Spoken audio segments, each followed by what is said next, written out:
The hollow void of your skull and electricity that keeps you alive, based on ever-changing but firm instincts. The very mass that is you, your consciousness, all in one small, fragile pack of tissue. But as we know, electricity can be manipulated. You can be manipulated.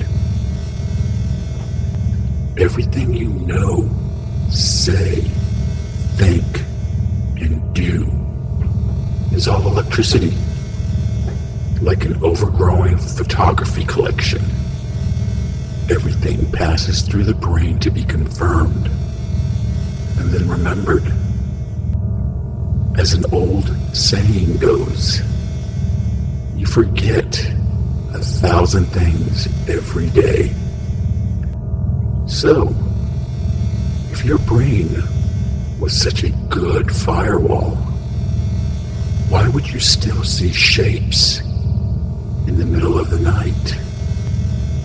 Eerie noises haunting you, only to be confirmed as something else. Well, it is simple. Why are humans afraid of snakes, storms, and war? We learned our lesson. We found that these things kill us, and we should stay far away from any source of these events. So as for these shapes, we learned our lesson.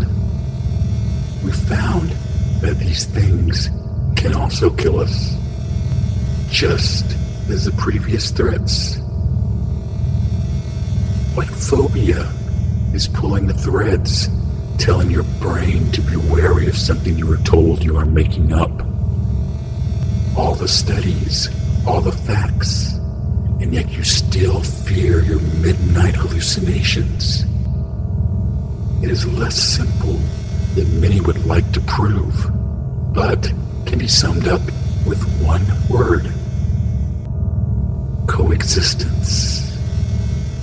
Just because humans forgot these beings exist does not mean they have not slaughtered us in the past.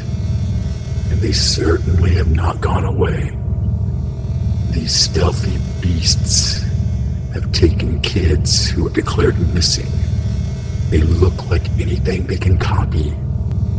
That is why human shapes and beast-like shapes both appear. You forget 1,000 things every day. Don't forget again.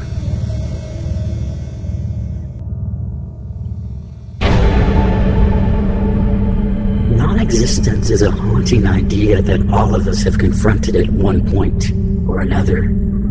If it is a lost loved ones, lost friends, or even our own death, we all have to think on the concept 1 minute or the other.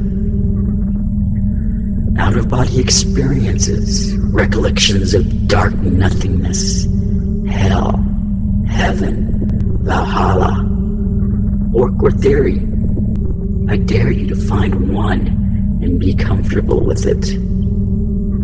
You aren't built like that. You aren't meant to attempt to comprehend these things.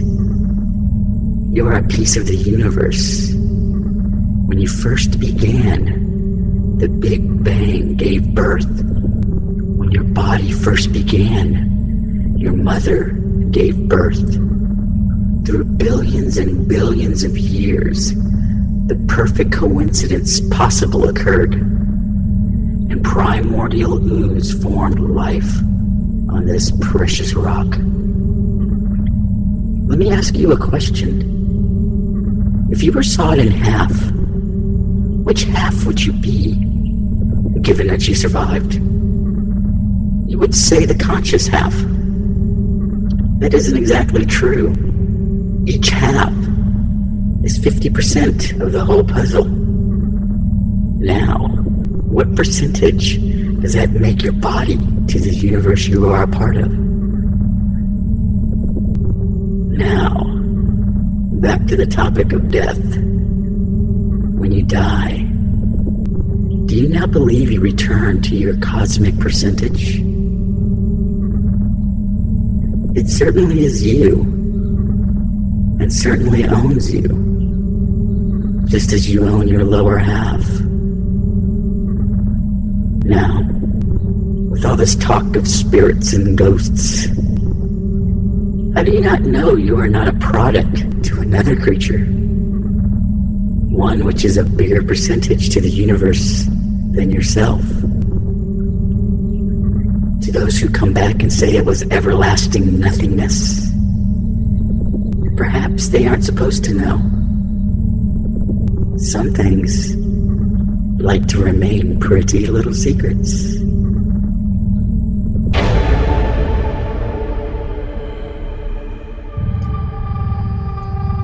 Do you believe in a higher reason or purpose?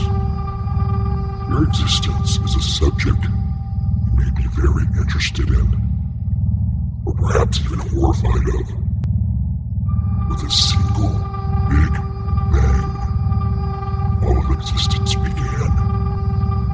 From this point onward, evolution and adaptation took the place of nothingness, the void. Eventually, we have a sentient life form. You. The only opposer to existence is non-existence. Everyone and everything stems from this single point in time. You can grasp the idea of coexistence and even non-existence. Terrifying, destructive thoughts, but understandable to an extent. Death is a simple concept with a less simple aftermath. Out of all the possible routes, humanity has chosen one that has faith in a higher power to destroy us. There will always be people to oppose these ideas, but the truth isn't escapable. God is an idea as well. You coexist with your gods, and both you and your thoughts will one day meet non-existence. A macabre tale, but one that can't be easily discarded. With our minds hardwired to think of a reason to stay alive, it is only natural we would think of deities. It's part of sentient life. But as we have seen, even our gods have opposers and enemies. Though, egotism is always a major part of sentience. Long days and far travels are welcomed by many simply to prove they are better than others. Our faith in our deities and the egotism we all have can ever so lovingly merge into the true reason behind sentient, sapience, intelligence, and full awareness. The enemy to our awareness is coexistence, being forced to live with others and share this space. However, self-awareness always leads to universal awareness. Given enough time, and sentient, and any sapient life will question their purpose. With that questioning, with egotism, and with the faith in a higher power, we birth gods and beings so impossibly smart and powerful. We worship them and entrust our souls to them. The devils will always be ready to stop this, or so say the religious texts. We almost never pay attention to the full image. We have achieved our position through our own power. No help was given to us as we climbed the food chain to become the owners of this planet. We crown thoughts and not beings.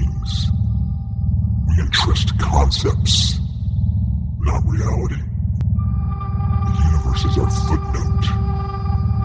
We are the only life we know of to reach this point. And so will most people very soon, oppose this idea.